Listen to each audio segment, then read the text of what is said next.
So was Jeshua the king of the Jews?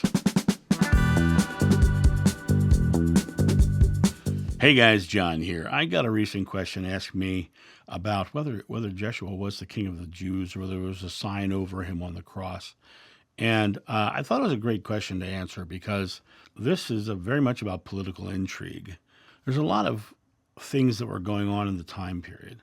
One of the things was the Essenes and a lot of the Jewish sects wanted him to step into the role of Messiah because he had become a very well-known spiritual leader. And so people wanted him to step into that role of Messiah. Now, why did they want him to step into that role of Messiah? Because they were under a ruling authority of Rome. They wanted someone to come in who's a Messiah who would be directly connected to their beliefs, who would step into the role of king and raise an army and fight Rome. Basically, they were looking for someone to be king of the Jews. And what was interesting about it was that Jeshua turned him down. In fact, the days in the wilderness battling temptation, battling the devil, was literally about him, do I succumb to the wealth of a king and the power of a king, or do I stay with my truth and stay with who I am? That didn't stop people from pushing him up as the Messiah because they wanted that outcome. You know, historically, the first armed conflict against Rome was the Essenes. It was led by a man named John the Essene, not John the Beloved or John the Baptist, another John. And John the Essene led the first armed conflict against Rome. But it became very well known that they were trying to push Jeshua into being a king of the Jews so that he could go out there and raise the whole group up as one. That's why they wanted him to be the Messiah, not because of some spiritual prophecy, but because they wanted a spiritual leader who would raise an army and fight Rome. Well, you have the ruling power of Rome, which is a militaristic ruling authority.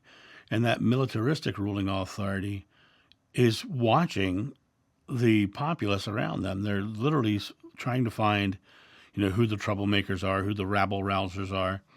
And when you have someone who is a famous spiritual leader who's getting to be known by all different types of people and all different beliefs and thoughts, they become a threat. And when people started to say that, he's the king of the Jews, they started putting him up to be the Messiah, the king of the Jews. When the Romans decided to crucify him, to stop that from happening, one of their biggest mockeries was to, put a sign up. Jesus of Nazareth, King of the Jews. Absolutely, there was a thing over top of them, but it was about mocking him.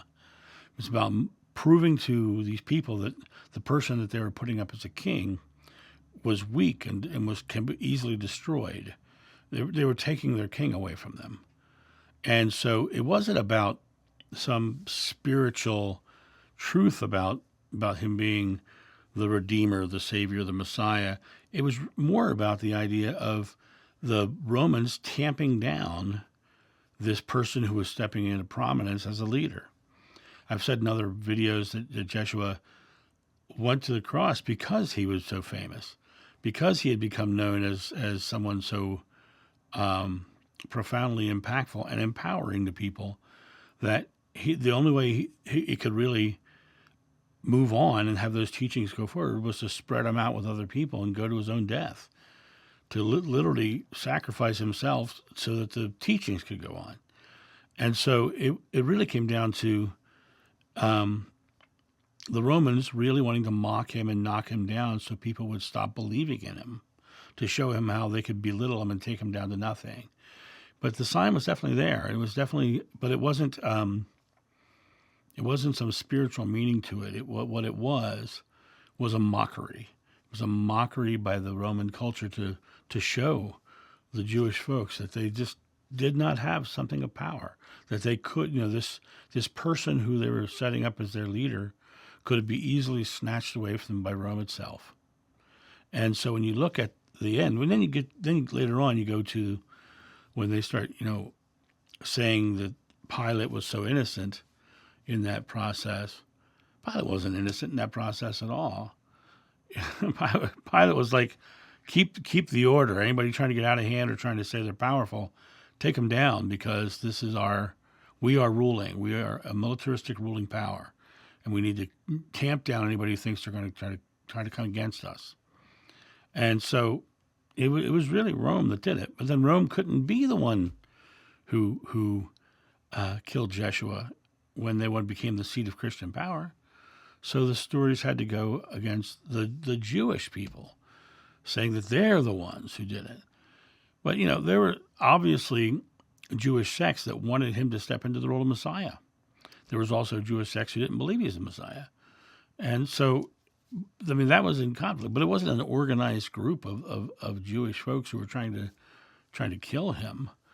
But there were definitely Romans who wanted him gone because he was becoming powerful in their eyes.